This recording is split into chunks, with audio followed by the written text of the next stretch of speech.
Hola jóvenes, soy la profesora Débora Ponce y trabajaremos los ejercicios de la semana 6 de Geografía. Vamos a leer los enunciados y en base a estos enunciados poder inferir alguna de las alternativas, también dilucidando por qué no son las alternativas que hemos descartado.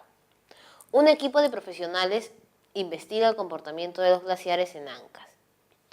En base a la observación de fotografías tomadas cada año desde 1970 hasta el 2015. Ellos identifican un intenso proceso de deshielo de los glaciares, motivo por el cual se plantean algunas hipótesis que buscan encontrar una explicación de este fenómeno. Marque la alternativa correcta que contenga el argumento que sustentaría los esfuerzos del equipo. Entonces vamos a situar algunos datos para poder encontrar la clave correcta, ¿no? Están hablando de el comportamiento de glaciares en Ancash. Entonces tenemos ahí los glaciares.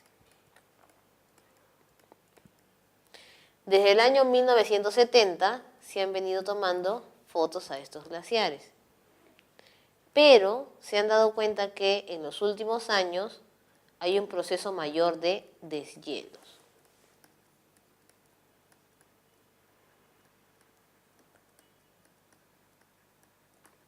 Entonces, tenemos en primera clave el comportamiento del tiempo atmosférico. Entonces, para eso podríamos adelantarnos un poco a la definición de la próxima clase de lo que vendría a ser tiempo atmosférico. Siempre nosotros cuando llueve, por ejemplo, decimos, ha cambiado el clima. O de repente brilló el sol y decimos, ha cambiado también el clima. Y ahí estamos en una equivocación. Cuando hablamos de cambios que se dan constantemente y en un periodo de menos de 30 años, estamos hablando del tiempo atmosférico. Mientras que cuando nosotros hablamos de procesos que son más de 30 años y son más estables, allí recién estamos hablando de clima. Y en este caso nos hablan del año 70 hasta el 2015. Entonces estamos hablando de más de 30 años y en realidad no nos ponen una característica principal de este clima o del tiempo atmosférico que está variando. Simplemente nos dicen que los deshielos se han dado en mayor proximidad. Y estos deshielos pueden ser por la presencia solar, pueden ser por variaciones también dentro del mismo clima. Entonces ahí estamos entendiendo. No puede ser tiempo atmosférico porque ya estamos pasando de más de 30 años. La presencia de vientos alisios. Entonces dirán, ¿cuáles son los vientos alisios? Entonces nosotros recordaremos, esta es nuestra cordillera, y te dice que la cordillera refracciona los vientos alisios del sur.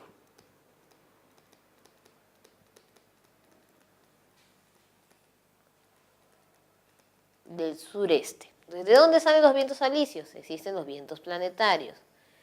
Dicen que de los polos nacen los vientos circumpolares.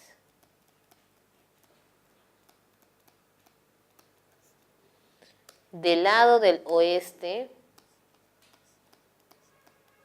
hay unos vientos que contrarrestan los circumpolares, le llaman los vientos del oeste. Y del este, tanto del sur como del norte, llegan los famosos vientos alisios. Estos vientos alisos no son cálidos como la mayoría piensa, son vientos fríos que lo que tratan es de nivelar el calor que se encuentra en la zona del ecuador, porque donde van a chocar es en el círculo ecuatorial, y el círculo ecuatorial sabemos que tiene una alta temperatura, mientras que estos alisios son vientos fríos, y va a equilibrar. Entonces, estos vientos fríos no deshielarían los glaciares, al contrario, los masificarían o generarían mayor cantidad de hielo en ellos. Entonces, no puede ser. La inacción de los termorreguladores atmosféricos. ¿Cuáles son los termorreguladores atmosféricos? Entonces, nosotros sabemos que hay tipo de gases. Bien, tenemos entonces estos termorreguladores no son los constantes. ¿Cuáles son los constantes? Oxígeno, nitrógeno. Estos cambian la temperatura. Gases termorreguladores tenemos el vapor de agua. Luego, vamos a tener como gases termorreguladores también el dióxido de carbono. Y encima de ser termorreguladores, también generan contaminación en el caso del dióxido de carbono. Tenemos el ozono, que se encuentra en la capa de ozono y nos protege de los rayos ultravioleta. Entonces tenemos allí, de estos gases termorreguladores conocidos, inacción de los termorreguladores atmosféricos. Si ellos no trabajarían, se deshielarían los glaciares. El vapor de agua tiene su pro y su contra.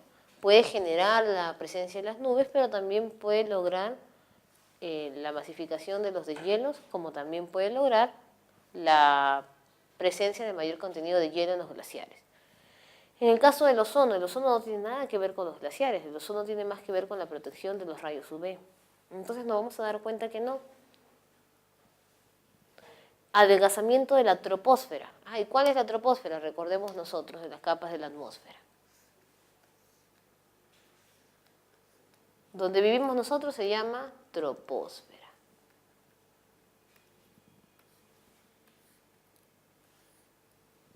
La capa media se llama mesósfera. Y la que está afuera, exósfera. Entonces es más fácil. ¿Cuál es la capa que está entre la troposfera y la mesósfera? La estratosfera. Y entre la mesósfera y la exósfera, la ionosfera o también termósfera. En la estratosfera teníamos nosotros la capa de ozono que nos protege de los rayos UV. No tiene nada que ver con los glaciares. En la ionosfera teníamos nosotros, iono viene de electricidad, el que generaba el campo magnético y también la presencia de luminosidad eléctrica y sonido. No tiene nada que ver con los glaciares. En la exósfera no hay nada, simplemente es el borde del planeta que nos va a proteger de la caída de los meteoritos. En la mesósfera nosotros tenemos el sodio, la que se encarga de fragmentar los meteoros en volverlos más pequeñitos. Y en la troposfera estamos nosotros. Aquí tenemos el agua de estado líquido, aquí se puede producir la vida. Y entonces, el adelgazamiento de la troposfera. Esta troposfera no es una capa que se adelgace, las que se adelgazan generalmente son el ozono o la sodiosfera. Y además, así se lograse este adelgazamiento de la capa de la troposfera, lo primero no sería los deshielos, sino la muerte de plantas, de animales o hasta de las mismas personas que se encuentran dentro de la troposfera. Y viene la acción del cambio climático. Entonces, ¿qué es el cambio climático? Recordemos nosotros, cada 30 años se tiene estabilidad de un clima. Y acá te dicen, ha habido variación desde el año 70 al año 2015. Y el cambio climático se relaciona bastante con el llamado efecto invernadero y también con lo que nosotros conocemos como el calentamiento global. Entonces, cambio climático se puede dar por cualquier causa. En este caso, el último cambio climático que se está logrando en los últimos años es causa de una inversión del efecto invernadero. Los rayos solares ingresan rayos UV porque se ha adelgazado la capa de ozono, y estos rayos que ingresan, que son necesarios, deben salir. Existen unos gases de efecto invernadero, como son el metano, el dióxido de carbono, el óxido nitroso, que impiden que salgan estos rayos solares, para que la superficie se caliente más. ¿Qué es lo que se llama calentamiento global? Ha aumentado tanto la masificación de estos gases de efecto invernadero que ningún tipo de rayo puede salir. Todos se quedan condensados en el espacio. Y además del fondo de la Tierra salen los rayos infrarrojos que también calientan el ambiente. Entonces, por el excesivo calor y la alza de temperatura, ¿qué va a pasar con el hielo? Inmediatamente se va a deshielar. Entonces, por eso sabemos nosotros que la 1 es la clave E. Hemos descartado tiempo atmosférico porque están hablando más que todo del clima. Vientos alisios lograrían no deshielarlos, sino enfriarlos un poco más. Los termorreguladores atmosféricos, los que suelen causar, no es una inacción, al contrario, en la actualidad se están actuando de manera constante. Y esa inacción podría no tener deshielos, sino al contrario, generar una superficie más fría. La troposfera, como hemos visto, no afecta en sí los campos de glaciares, y la acción del cambio climático es la más general, que en realidad debería ser de manera más precisa la acción del calentamiento global. Ahora, frente a todos esos problemas del calentamiento global, ¿qué es lo que han logrado hacer los países para solucionar el problema de la emisión de los gases de efecto invernadero, del problema de la alza de temperaturas? Han logrado entonces reunirse en lo que se llama la Convención Marco de las Naciones Unidas sobre el Cambio Climático. Entonces, ¿eso es en qué consiste la segunda pregunta? Con respecto a la Convención Marco de las Naciones Unidas sobre el Cambio Climático, la destrucción de la capa de ozono y la contaminación del aire marca la alternativa que presenta la secuencia correcta de verdadero y falso. Entonces, aquí tenemos tres subtemas: la Convención Marco de las Naciones Unidas, la destrucción de la capa de ozono y, obviamente, la contaminación del aire. Empezamos por la más sencilla. Habían ONGs que protegían el ambiente, pero en ese tiempo no eran muy escuchadas, y cuando ya se dieron cuenta que el problema era más grave, la ONU los reúne a los países para que firmen una llamada Convención Marco de las Naciones Unidas sobre el Cambio Climático. ¿Cuál es la idea? Que se comiencen a reducir los gases de efecto invernadero. No que no se produzcan, porque esos son necesarios para tener rayos solares y que se estabilice la temperatura, pero sí que se disminuye porque hay un exceso de esta producción. Otra de las consecuencias que querían lograr con esta Convención Marco de las Naciones Unidas era que la variación climática o de los grados de temperatura no oscilen entre más de 5 grados centígrados y ahora entre más de 1,5 grados centígrados. Para que todos hagan caso, si solamente los invitas a la convención, en realidad, ¿qué es lo que va a suceder? La mayoría de personas va a escuchar, o países, y al final no lo van a cumplir. Entonces hacen como un marco legal, que es el Acuerdo en Kioto, conocida como el Protocolo de Kioto. Entonces, este protocolo, ¿qué decía? Que debía hasta el 2012 haberse modificado y solucionado este problema. Pero ¿qué es lo que sucedió? Llegaron en 2012 y no se había logrado nada en función de los gases de efecto invernadero. Entonces este protocolo se amplió al 2020. Como ya estamos a puertas de llegar al 2020, se reunieron primero en la COP de Lima y luego posteriormente en la COP de París. Ahora, datos importantes.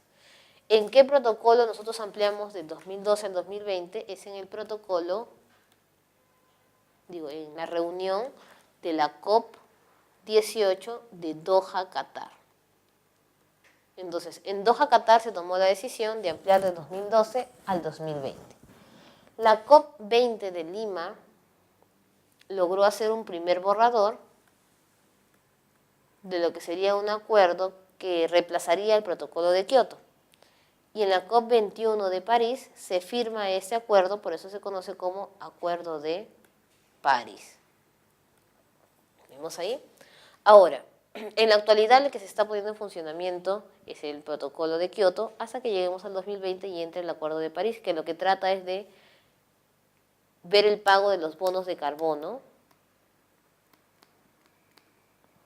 que es dinero destinado para generar sumideros de carbono, que va a contrarrestar un poco el calentamiento global, y obviamente tomar acciones en función de estos gases de efecto invernadero, que no se han podido solucionar con el acuerdo o protocolo de Kioto.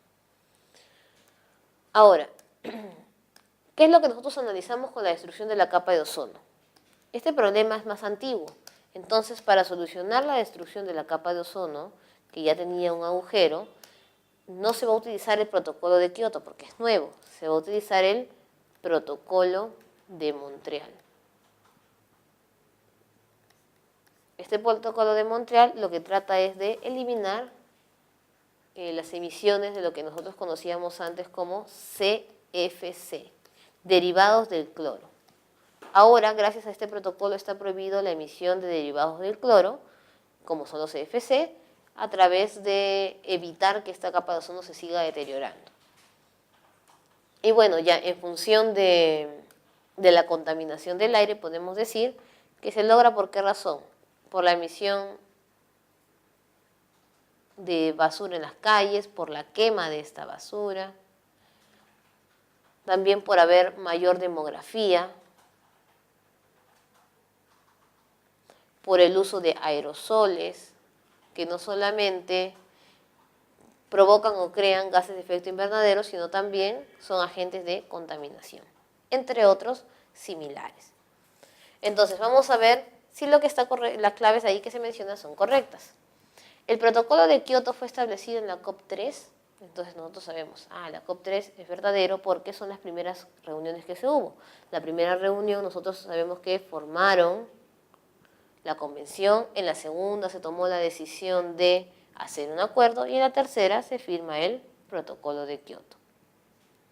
¿La COP18 se desarrolló en Lima en el año 2014? No, porque acabamos de decir que la COP18 se dio en Doha, Qatar. ¿Las sustancias químicas en exceso producen contaminación? Sí. Basura, mayor demografía y mayor cantidad de sustancias, aerosoles, es verdadero. La COP21 se realizó en París en el año 1997. Si estamos diciendo que es después del año 2000 que se ha celebrado la COP de Lima y de París, entonces no podría ser en el año 97. El clorofluorocarbono, llamados más conocidos como CFC, afectan la capa de ozono, es verdadero. Por eso que se prohibió su generación a través del protocolo de Montreal. Entonces sería la letra A. Tenemos ahora los gases de efecto invernadero, ¿no? Ya habíamos hablado un poco sobre los gases termorreguladores, pero vamos a recordar aquí. Tenemos en la atmósfera 3 tipos de gases. Los gases constantes,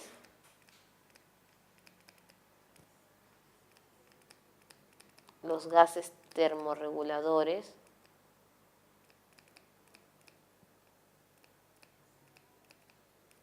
y tenemos los gases de efecto invernadero.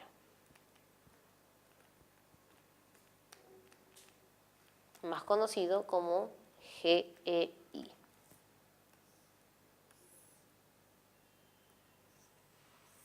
Muy bien, entonces, los gases constantes son los que generan la atmósfera, especialmente tenemos dos, nitrógeno y oxígeno. La mayoría cree que la atmósfera está en mayor cantidad la proporción de oxígeno porque nosotros decimos siempre que el aire nos permite respirar, pero en realidad no, hay mayor cantidad de oxígeno en la troposfera, que es en la base de la atmósfera donde nosotros nos encontramos. Después, en casi todas las capas siguientes solamente encontramos mayor masificación de nitrógeno. Los gases termorreguladores ya los habíamos mencionado, vapor de agua, invierte la temperatura y cuando ese vapor de agua se condensa, las encontramos nosotros en las nubes. El ozono, que evita el ingreso de los rayos ultravioleta, y el carbono, en sus variaciones.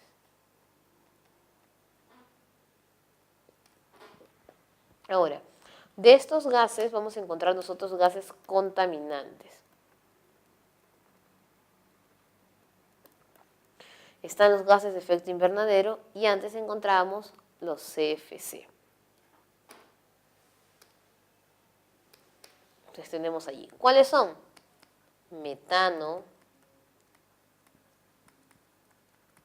óxido nitroso, dióxido de carbono, monóxido de carbono,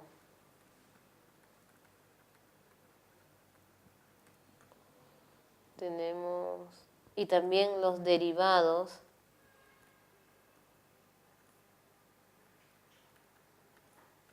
del fluorocarbono,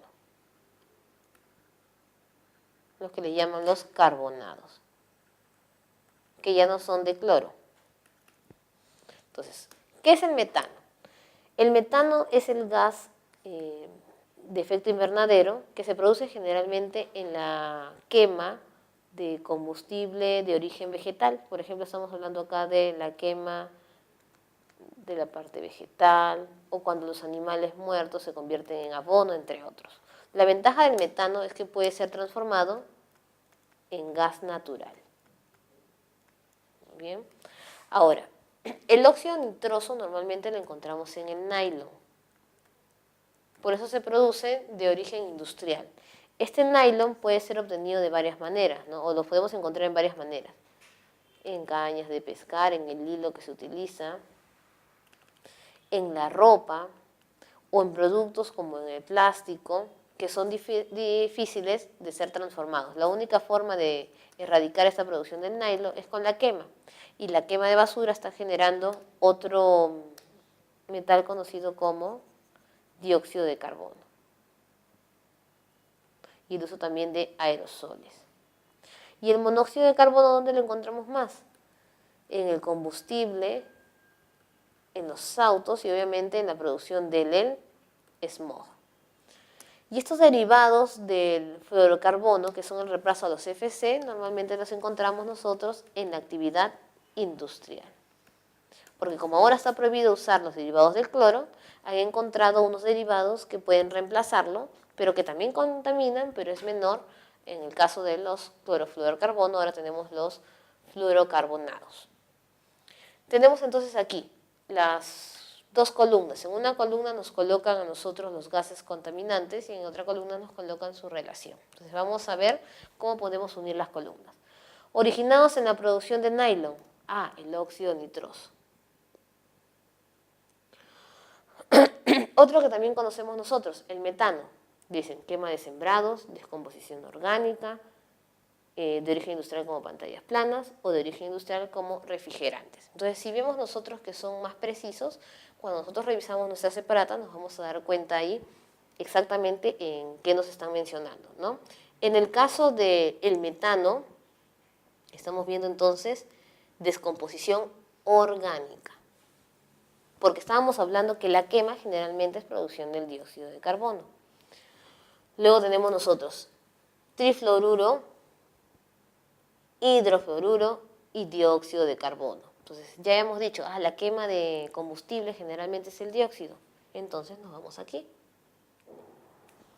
Ya tenemos metano, natural, óxido nitroso, nylon y dióxido de carbono, quema. Y nos va a generar la duda, ¿no? Trifluoruro e hidrofluoruro carbono. Entonces aquí viene la palabra clave. Hidro viene de agua. Entonces, ¿qué nos va a generar? ¿Pantallas planas o refrigerantes? ¿Cuáles tienen relación con el agua? Los refrigerantes. Y entonces tenemos el trifluoruro en la producción de pantallas planas. Y aquí tenemos entonces la clave C. En el caso del Perú, todo lo que hemos visto hasta ahorita es en plano internacional. En el caso del Perú, ¿quién protege a las personas frente a la contaminación del ambiente? Entonces tenemos nosotros dos ministerios. Ministerio de Ambiente y Ministerio de Salud. ¿Cuándo va a activarse el Ministerio de Salud? Es cuando la contaminación que se provoca en el aire afecta a las personas. ¿Y cuándo se va a activar el Ministerio de Ambiente? Que cuando esta contaminación está afectando, como su nombre lo dice, a la parte natural. Bien. Entonces, este Ministerio de Salud tiene muchos organismos. Hay hospitales, están las partes de los seguros. ¿Cuál es la dependencia o la entidad del Ministerio de Salud que se encarga de protegernos frente a la contaminación? Este es DIGESA. Dirección General de Salud Ambiental. ¿Dónde va a actuar DIGESA? Va a ver los productos que utilizamos, por ejemplo, materiales escolares, los mismos alimentos con fecha de vencimiento, entre otros. Va a supervisar restaurantes y lugares públicos. A ver si en esos lugares tienen las medidas de salubridad correcta para nosotros poder ir ahí. Y DIGESA también tiene algo muy curioso. Hay DIGESA en cada municipalidad. Es decir, hay Digesa San Borja, Digesa Miraflores, Digesa Lince, Digesa San Martín de Porres, Los Olivos, entre otros. Y en el caso del Ministerio de Ambiente hay otras entidades u otros organismos, ¿no? Tenemos nosotros el IAP, que trabaja cuando es un problema de contaminación en la Amazonía peruana. Tenemos también el CENAMI, cuando nos da el pronóstico del clima y temas relacionados con el clima en general. Tenemos también OEFA y SENACE. SENACE da los certificados o la certificación para que una empresa pueda desempeñar el rubro industrial sin contaminar la zona, y OEFA fiscaliza que se esté cumpliendo ese y también da la sanción respectiva. Tenemos también el CERNAM. ¿Cuándo trabaja el CERNAM? Cuando hablamos nosotros de áreas naturales de protección, las llamadas ANPs, como Lomas de la Chay, como el Manu, entre otros. Y, por ejemplo, tenemos el INRENA, que es el Instituto Nacional de Recursos Naturales, pero este INRENA, como nos mencionan en la clave, no pertenece al Ministerio de Ambiente, sino al Ministerio de Agricultura y Riego. Entonces, vamos a ver nosotros el texto ahora y ver de cuál entidad se está refiriendo. Un profesor de geografía de una institución educativa explica a sus alumnos que uno de los grandes retos que afronta la salud humana es el referido a la contaminación del aire, por lo que se requiere que los diferentes países asuman una decisión política a favor del estudio de la protección ambiental, para lo cual se crean instituciones especializadas. En el Perú, ¿cuál es la institución encargada de dicha función? Entonces vamos a ver nosotros las claves, ¿no? Te habla de salud humana, por lo tanto, ya están mencionando a las personas. Ahora, contaminación del aire, ¿que afecta a quién? A las personas. Por ahí nos vamos encaminando, es más fácil verlo como Ministerio de Salud. Pero de todas maneras, aquí nos mencionan de protección ambiental y por ahí nos puede generar la duda, ¿no? Porque tanto como EFA, como SENACE, el IAP protegen la parte ambiental. ¿Pero dónde está la respuesta? Aquí, en salud humana. El único entidad del Ministerio de Salud que se encarga de protegernos contra la contaminación del aire es Digesa. Por lo tanto, tendríamos nosotros la clave B. En cambio, IAP es del Ministerio de Ambiente, CERNAM del Ministerio de Ambiente y el INRENA del Ministerio de Agricultura y Riego. Entonces hemos terminado por hoy las preguntas de geografía.